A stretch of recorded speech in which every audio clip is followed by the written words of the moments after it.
Hi, everyone, and welcome to another episode of OneMicNite, the podcast that brings you stories of artists and people on their journey, helping to guide, answer questions, and motivate you in life and the business. My name is Marcos Luis, and I want to thank everybody for joining me on this journey, coming back, listening, and sharing these episodes. We have so many incredible people here. And as you know, I like to tackle a lot of things on the podcast. Mental health is one of them. And my guest today is doing just that. He is a best-selling author who writes children's books in the fantasy genre. He's best known for Game Night 999 series of novels set in the world of the Minecraft sandbox video game. He has over 26 novels and appeared in the New York Times, USA Today, and his books are in 31 countries, translated in 27 languages, and he's sold over 2 million books worldwide. Please welcome my guest, Mark Cheverton from OneMicNite. How you doing? Great. Thanks. That was quite the ego boosting introduction. I got to play that every morning. Well, you got a lot of accomplishments, and I'm so happy you could take some time out and share some stories and some things with us. So I have to do it to you as I ask everyone. First of all, I have questions. Okay. Who is Mark Cheverton? So I am an unusual person to be a writer. I grew up in Southern California, 15 minutes from Disneyland, and in college studied physics and taught high school physics and high school math for 15 years. Wow. And then quit and went into industry. And now I work as a physicist for General Electric. And I've been doing that for 15 years-ish. And while I was working as a physicist, I wrote my first novel. Wow. So it's teacher turned physicist turned child author. Kind of a weird path. That's interesting. Let's go back a little bit to your childhood. So you grew up in California. Yep. What was life like growing up in California? For you? It was significantly different from the way it is now. We knew all our neighbors. We had keys to their houses. They had keys to our house. We called their mom's mom, and we stayed out after dark and walked around the neighborhood without worrying about getting snatched or anything. It seemed like it was like the 1950s, even though it was the 1970s. It's different now there. Yeah. It's very transient. I know because my brother still lives there. Mm-hmm. And so it's a different area, but it was a fun place to grow up. Went to Disneyland a lot, went to the desert a lot, went to the mountains a lot, went to the beach a lot. It was fun. It was a great place to grow up. Do you think is that where the creativity started for you? Like the sense of wonderment and just where did that start for you to shape your mind in that way? I never really thought of myself as a creative person. Mm-hmm. I started writing my first story when I was on 15 years old on a band trip somewhere. Excuse me. And so I started writing a story, didn't know anything about writing stories, but I wrote that, but then never finished it because I chickened out. And, it's really easy to start a story, but it's hard to finish it and then show it to somebody else. Well, so here's the question, though. At 15 years old, where would that come from? A regular 15-year-old kid would not think about writing a story. Yeah. So there has to be. I don't know. I mean, I read voraciously as a kid. Okay. Saturday mornings were the best because my mom would take us to the library and we get more books. And I'd grab 20 books and she'd say, no, you can only take 2. Okay. I had to choose 2. And I read voraciously all my life. And so I think it was just that reading all of these stories that saturated me, that some of that started coming out. I want to go back to what you said before, because you said it was like living in the 1950s, which today, from what you just said, a lot of kids don't even do that. They don't go to the library. They don't go to places where it sparks the creativity. So they're stuck on the internet. Stuck on the internet. Stuck on Facebook, where we met. Right. Exactly. Yeah. And they're addicted to their handheld technology, and good luck as a parent trying to sever that connection. Right. Because that's hard, even though that's where the root of a lot of the problems are that afflict many of our kids. Exactly. That was my next point. Do you think that's where it all starts for the kids? Oh, You think that's why we are where we are in the present state of mental health? I think they're bombarded with ads to be thin or to be tough or to be beautiful. And then on top of that, they have classmates that are attacking them for not being that.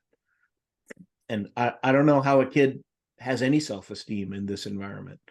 It must be so difficult. And there's been numerous reports. People have done research and studied the statistics around what does this do to kids' self-esteem and what depression does it cause. And those statistics are scary. Right. And you're talking about, like you said, social media, which heavily influences it. You know, you have the apps like Snapchat that uses filters, or everyone on Instagram presents something that they probably aren't. 90% of them aren't. You know, you see the big cars, you see the big houses, you see the beautiful women, or, you know, the muscular men, and everybody's trying to become that. Right. So yeah, where do you fit in that individually? There's so much pressure. Yeah. I don't know how kids manage it. I remember hearing once about how many selfies people typically take before they post one online. And the number was like 100 or something. It was like a huge number. Wow. Crazy. That's disheartening. Yeah. It's very disheartening. And it's just, social media is here to stay. And I don't know what you do to make it a healthy thing. When it started, right, we all thought, oh, it's going to bring everyone together. And it's more isolating than encompassing, I think. So that's the question. Where do you go with that as a parent?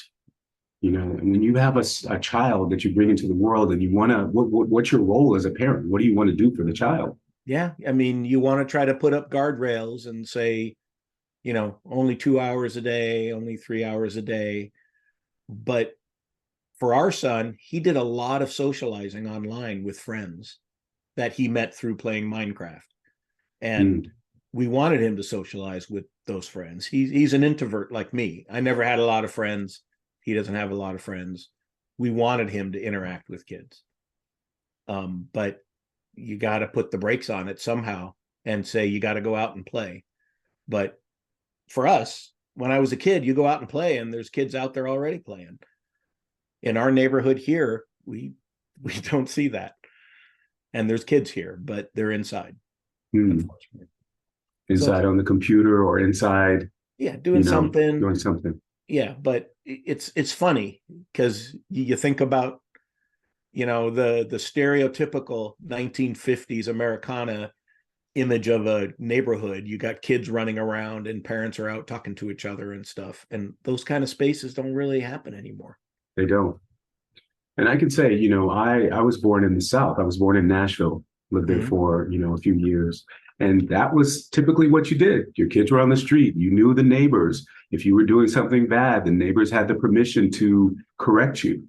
Yep. You know, in school, you may get a paddling if you were bad. I got one. Those I got one too. That straightened me out. Right. And, you know, now you can't do that.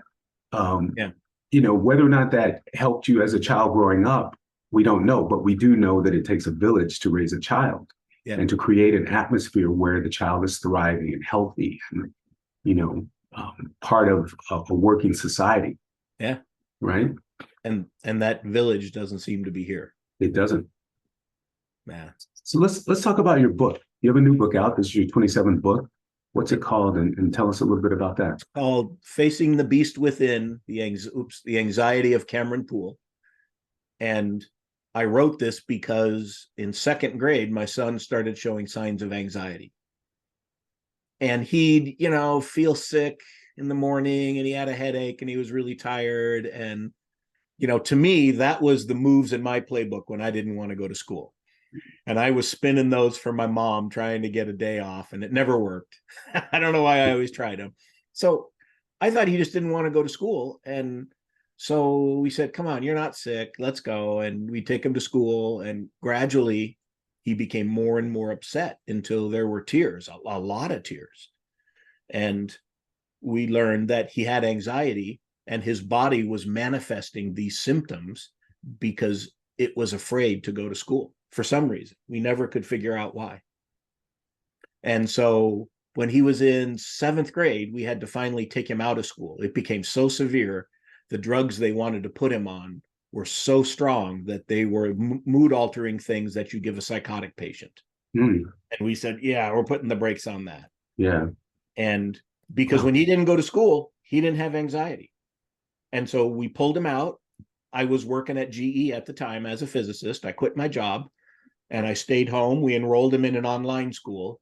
I didn't really want to be the homeschool guy because what do I know about curriculum, right? All I would teach him would be math and physics, and that's not good. So got him in an online school. It was very rigorous. He wrote a lot. He did a lot of math, a lot of science, languages, all this kind of stuff. And he thrived. And now he's a junior in college studying computer science, and he's just crushing it.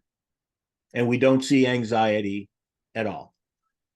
We backed off on his meds. We got rid of one completely. We backed off on the other, but not completely, because we're really not excited about doing that experiment to see if we can really get rid of them all. But a couple of years ago, I asked him, what was the anxiety? What did it feel like to you in your head? I was just curious because I knew what it looked like.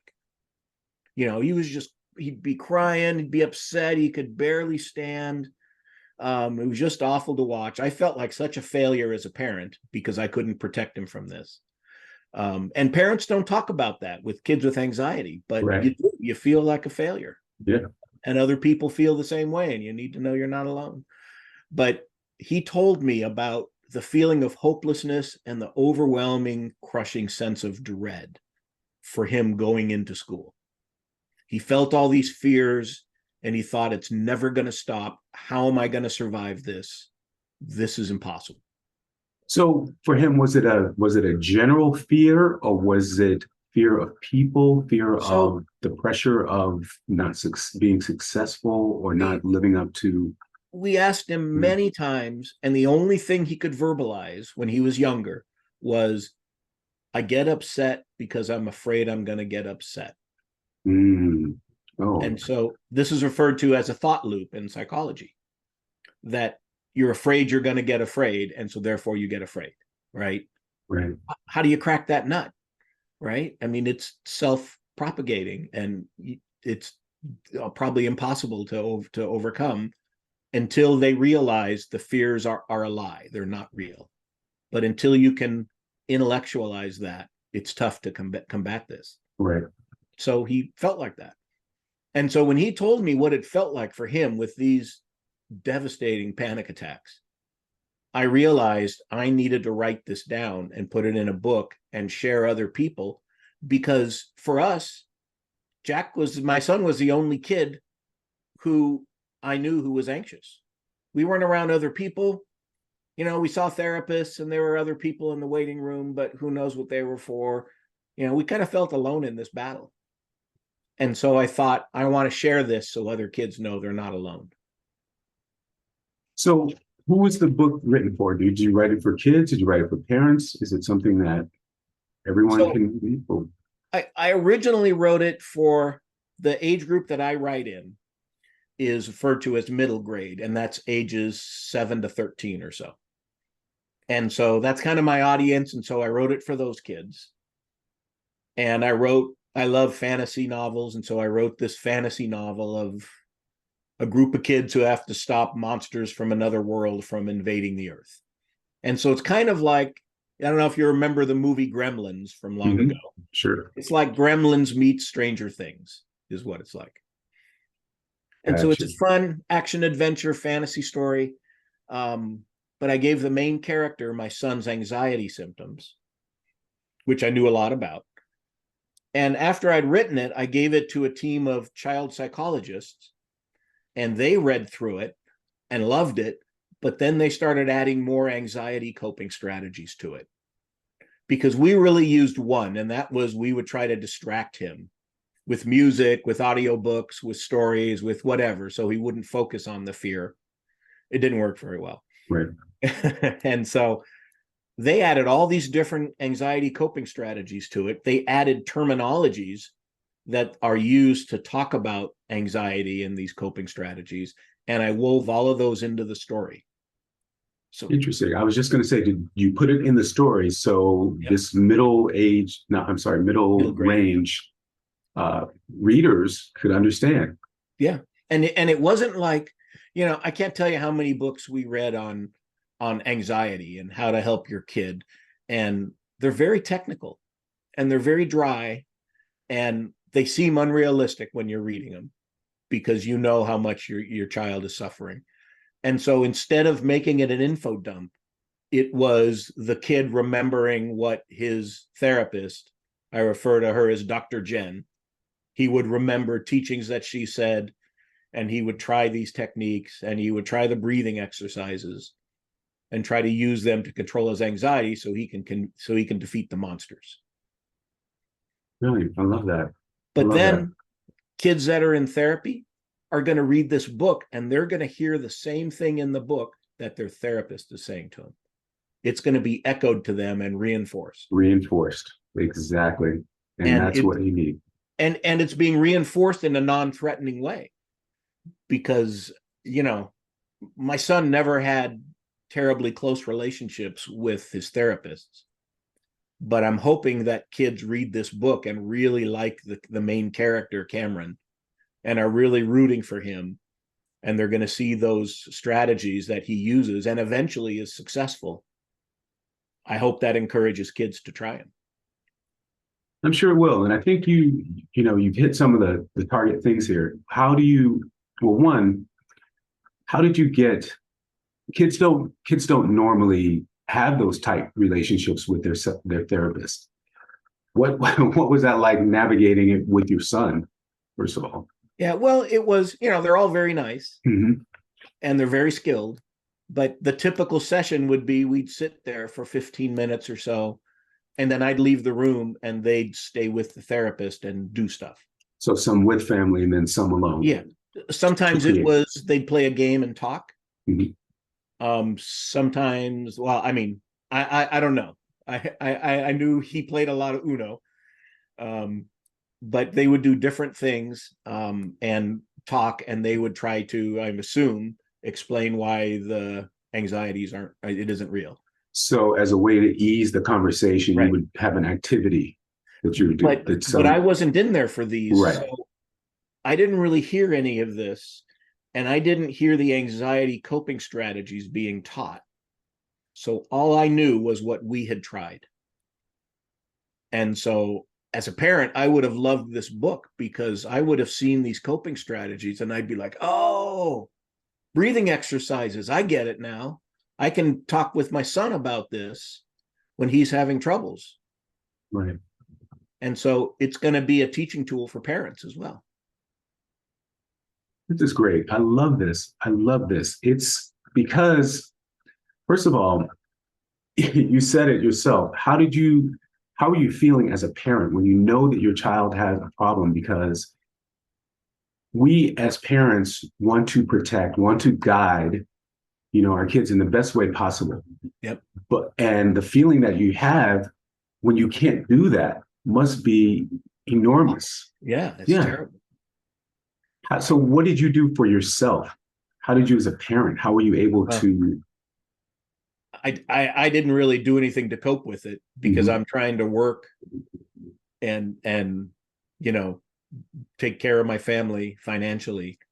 And fortunately, my job was very supportive about me being flexible with hours. But it wasn't uncommon that I would try to get him to school and it wouldn't happen. So I'd take him home and leave him with grandma who lived with us. And then I'd drive to work and I'd have to pull over on the side of the road and throw up because that's what I wanted to know. Yeah. What effect did it have on you and how did you manage to decompress for yourself? Because that's a lot of pressure. We have a lot of pressure. Yeah. As parents. The worst thing is to watch your child suffer. Right. And so I didn't really do anything to cope with it other than I was still writing my Minecraft novels. I was still writing those. I was under contract to write those. And so that was my therapy, was writing. And with these Minecraft novels, there's 24 in total. Each one had a theme about bullying or facing your fears or sibling relationships. And so during that time, I haven't looked back, but I bet during that time, those themes were related to anxiety one way or another. I bet they were too. So I kind of self-medicate by writing. That's what we do. We dive right into our craft, and that's what, the passion is what gives you the therapy. Yeah. That's exactly what I wanted to know. Yeah. So it was a tough time. It was probably the darkest time of our lives, I'd say.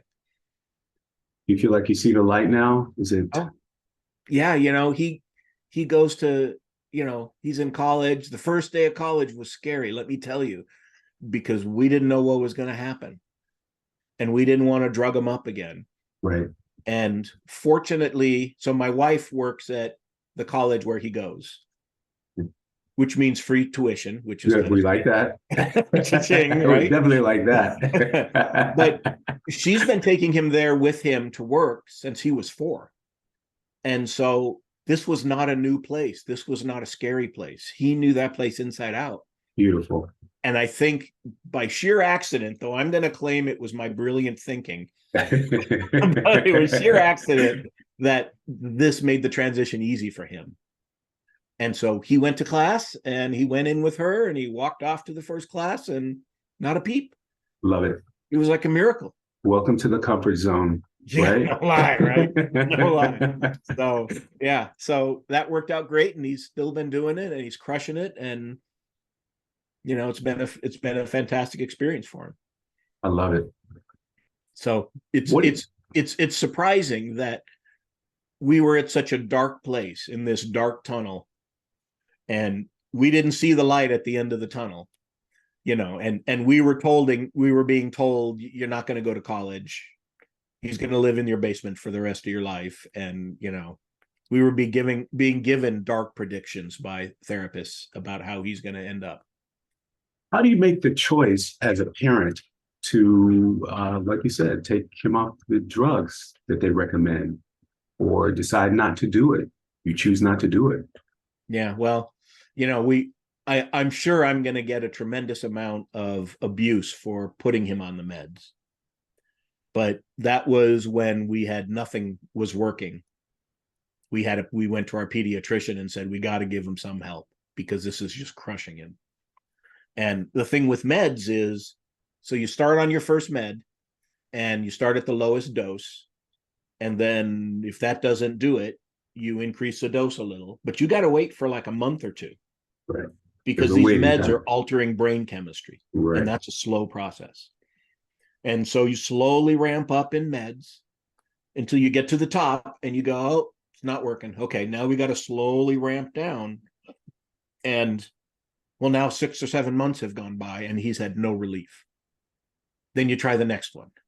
And then you try the next one. And it's a miserable experience until you find something that works, until it stops working. And then you got to do it again and again. So we tried meds. We didn't want to do them. We tried them only because we had no other tool in our arsenal to help him. And we had to help him. And so that was the next step.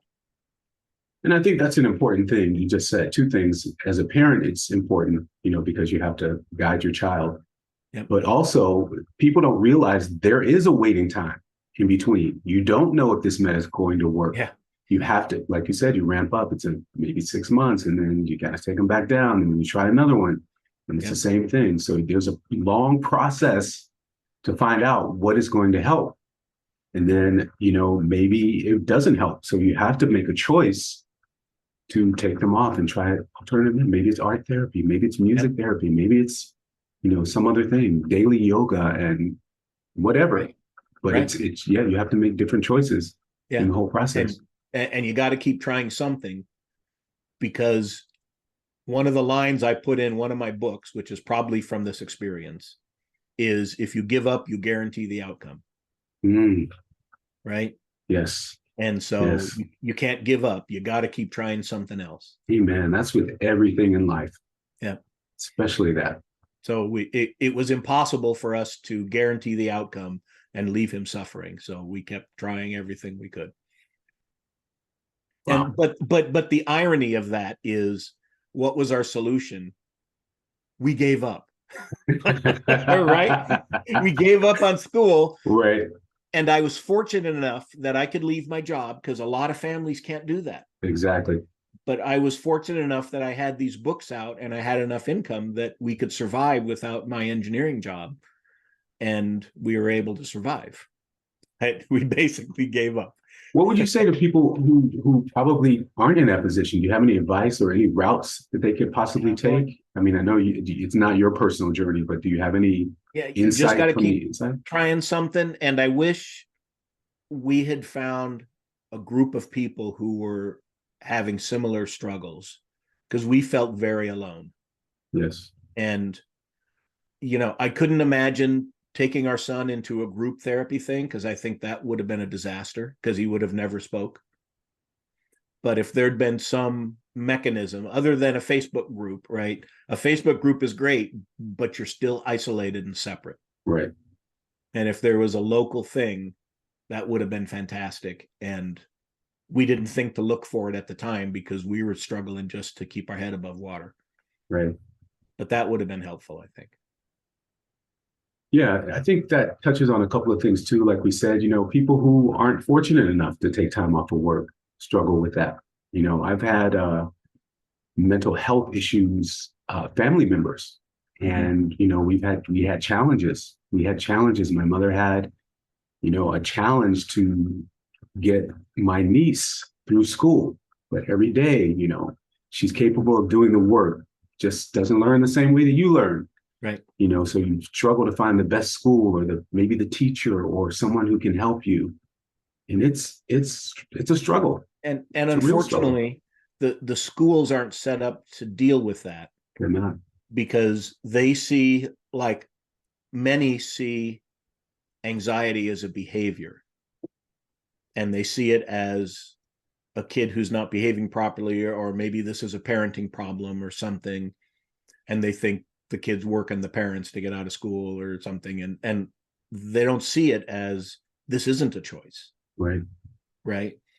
But schools are set up to service the majority, and the people on the fringes, it's hard. There's services, but it certainly wasn't enough for us. Right. And the school bent over backwards for us to try to help our son. They even, before COVID, they set up cameras in all of his classes so he could sit somewhere in an office, not with kids, and watch the lecture being presented. Wow. So they spent the money to set all this stuff up. And it worked great for a day. Mm-hmm. This is how it was with our son. Whatever we would try, the first day it was golden. And then the next day the magic wore off and he was anxious again. Yeah, so it's an individual situation. You don't know. Yeah. When you try everything. But our school district was really supportive and threw a lot of resources at this. And I know we're lucky. How can we make it better? Is there any advice that you could give to maybe help the school system? Or, I mean, first of all, let's give it up for the teachers, the educators who go through, a classroom full of kids and have to deal with each one separately as they come into the classroom. So my hat goes off to all the educators for that. And today, the CDC says about 20% of the kids are struggling with anxiety. So you got a class of, when I was teaching, I had 30 students. So 20%, 6 of those kids have anxiety, and I had no idea how to manage it. Right. And I had one student who would break down in tears in the middle of class. And I didn't know what to do. And so, teacher training is a big thing, but teacher training is expensive. It is. And how do you do that? And there's talk about, the mental health crisis for kids right now is severe. Half the kids that have anxiety can't find any services. Right. Because insurance won't cover it, or there's nobody in their area, or nobody trained to work with kids, or Like around here, therapists aren't taking new patients because they're all booked up. They're booked. Great. And so, having the teachers where they had that training that they could help. But how do you do that when you have, I had a class of 30 students and I have one who's upset? What do I do? Do I pull them out in the hallway and talk to them and leave the other 29 to just do whatever? I don't know how that would. Yeah, we don't know how that works, and that's maybe part of the solution, because we know if there's a growing number of individuals who have these mental health challenges or anxiety or these type of things, maybe that should be incorporated in part, like you said, of the training of the educators now. Right. That should just be a normal part of the training, as well as our police department, Right. as well as we could go, the list goes on and on. Because we are a society where this is happening now. The number has increased post-pandemic. Everything. And we aren't responding in kind. We aren't. We are not. To help deal with that. Right. So in schools, the school we were in, the middle school, they had 2 social workers who were fantastic. They were saints. But the middle school had 600-700 kids in it. They were seeing kids back to back. And if you were a teacher and you had a problem and you needed some help, I don't know how they do it. It's just such a daunting problem that requires a lot of money, and no politician wants to say, I'm going to raise taxes to solve this problem, because then they're dead. Right. Very true. Yeah. And so it's such a difficult challenge out there. I know there's legislation that the Biden administration is pushing through. Mm-hmm. I don't know a lot about it. I know there's talk that they're trying to there's efforts to increase teacher training to get them so they can be helpful with really severe cases. But I don't know. It's really hard. We know that our governor, Kathy Hochul, has, allocated funds for more mental health, training for the kids. But we don't know where it's going. We don't know in what capacity. Yeah. But it's such a hard problem. And unfortunately, I don't think we're going to solve this with this podcast episode. I don't think so either. But I will say something with the writing of your book. At least we can help. There we go. There you go. What do you want us to take away from the book? What's the big takeaway?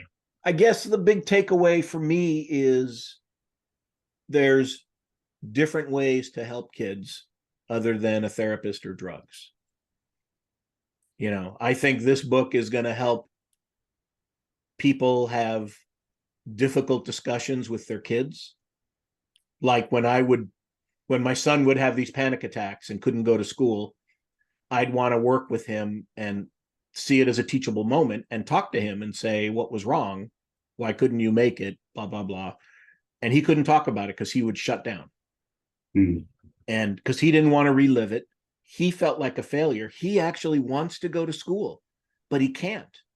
And so I think parents have an opportunity that instead of talking with their child about their child's failure, you can talk about the character's failure and talk about how the character couldn't do the ropes course because they gave into their fears, or they couldn't go into the spooky cave.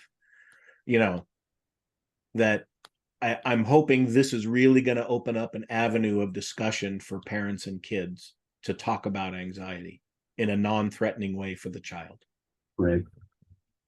I also think too, as your kids go to school and they come back, instead of holding them to a standard where it's so high, I need you to get an A in this class. I need you to, just champion their accomplishments. You did a great job.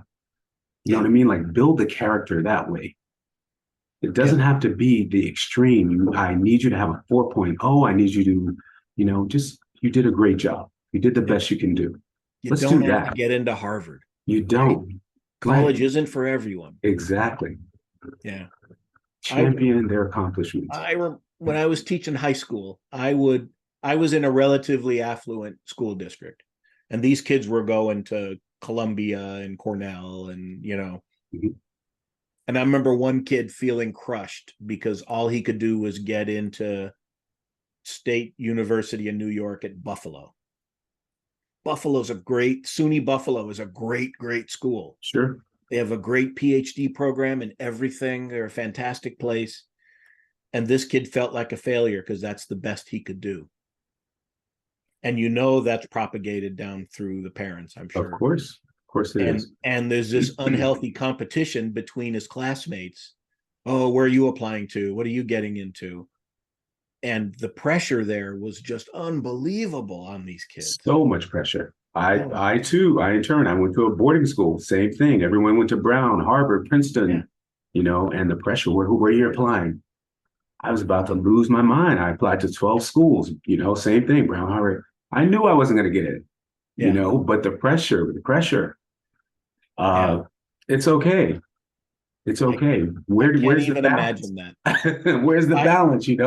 What would you enjoy doing with your life? Are you a good person? Are you happy? Are you sustaining yourself, in a positive way? Those are the things that are important. Yeah. I guess I missed out on that because I was a terrible student in college, or in high school. In high school? And I went to the local state university because all I needed was like a 500 on the SAT to get in because I had a B average. And so I didn't have to struggle to get in there. Right. And that's the point. And how did it turn out for you? Great. And yeah, it's great. I majored in physics. I got into teaching and found my teaching was a passion of mine for a while. That's the point. And I was really happy. And so it was a good thing. Right. And that's the point of how we should raise our kids. That's what they should know. You don't have to go to Harvard. You don't have to go to Yale. You just need to find your passion. Exactly. Right. Yeah. So I don't know. What do you have coming up next? I know this is fresh off the press, but something coming? This book is done. I finished book 2 in the series, which is called Cameron and the Shadow Wraiths. Beautiful. And now Cameron, who became famous for defeating the demon and all the monsters, is struggling with this fame because he doesn't feel like a hero. He feels like the same Cameron who's afraid of everything. And so this is referred to as imposter syndrome, and which is something I struggle with. And so he's going to have to figure out how to deal with that while battling more monsters. And that's going to come out. It's done, and it's in the hands of an editor. And then I get back from the editor, and I'll spend some time working on it. I think I set a release date of like July. July, okay. Because once it's done, I'll send it out for reviews. And then I'll also put it in for a bunch of contests to see if I can win any awards. Because if you win an award, they give you a little digital sticker you can put on your cover. Ah, see, that's how it comes. Okay. Because on Amazon, you're looking at that thumbnail. Right. You need that award sticker. You need that award. That's how it's done. Okay. Yeah. And so this last book won the Mom's Choice Gold Award, this is a big international organization, so that's a big deal. And then it won the 2023 International Book Award for Children's Fiction. Congratulations. And then it recently won the New York City Big Book Award for middle grade fiction. Wow. But I didn't make the cover so I could fit 3 stickers on it. I kind of screwed up. So there's only room for 1. The next book has room for 3. Put it on the back cover. That's it. Well, I just looked at the back cover and I thought, I could put those put them on there. Why not? Well deserved. I would. I'm hoping this next book is well received, and then I'll work on a 3rd book after that. And then I figure I'll have to have Cameron understand his anxiety now, because you can't keep milking the anxiety for lots of books. So I don't know what'll come after this series is complete. But sounds good. It all sounds good. Yeah, so I'm excited about it. Tell us how we can get in touch with you. How can we find out when the book is here and all the other information? I do want to say go to the website because there's a lot of information there. You have a blog on there. It's very interesting. So please check that out. Tell us your website. So my website is MarkCheverton.com, Cheverton with a C.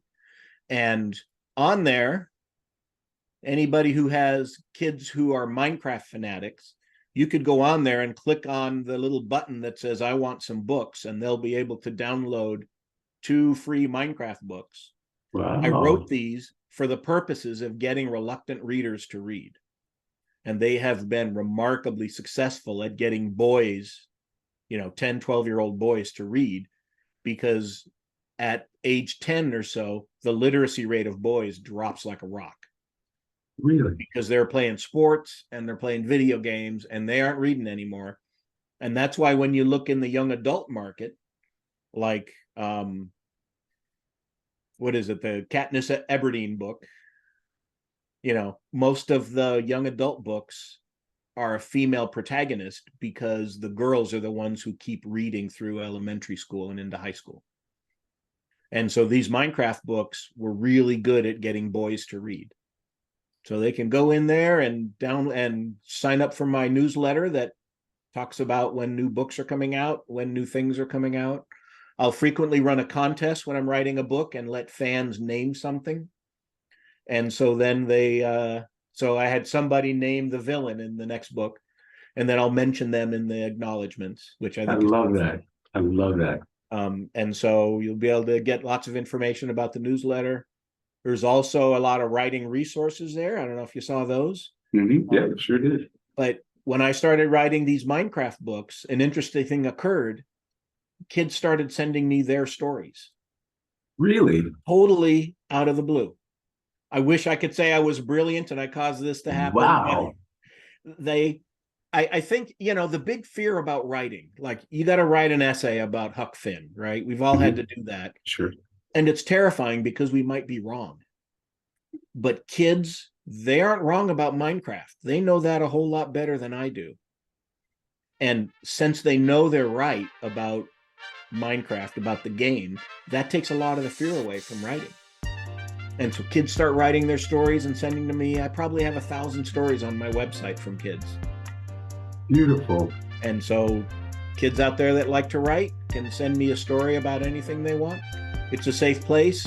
People that leave disrespectful comments, those comments get deleted.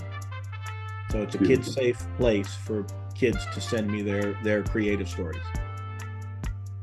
I love that. I love that. Maybe you need to write a story. Maybe I do. I'm thinking about it now. You just sparked me. Everyone, please make sure you get the book. Please go to the website, find all the information, the newsletter, sign up for that, send your stories in.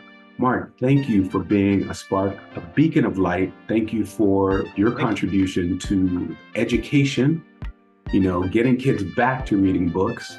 Thank you for discussing mental health and anxiety with us. We learned something today.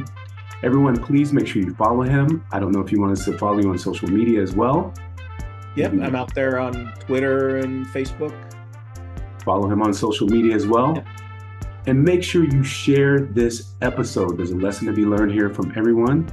My name is Marcos Luis. Thank you guys all for joining me for this episode. You know you can join us every Tuesday night, 8 p.m. for the live chat on the YouTube channel. The show is called OneMicNite, OneMicNite. You can drop me a line at Marcos Luis, Marcosluis. Make sure you check out my store, Elements of Living, Azule's EN. The notes are down on the bottom.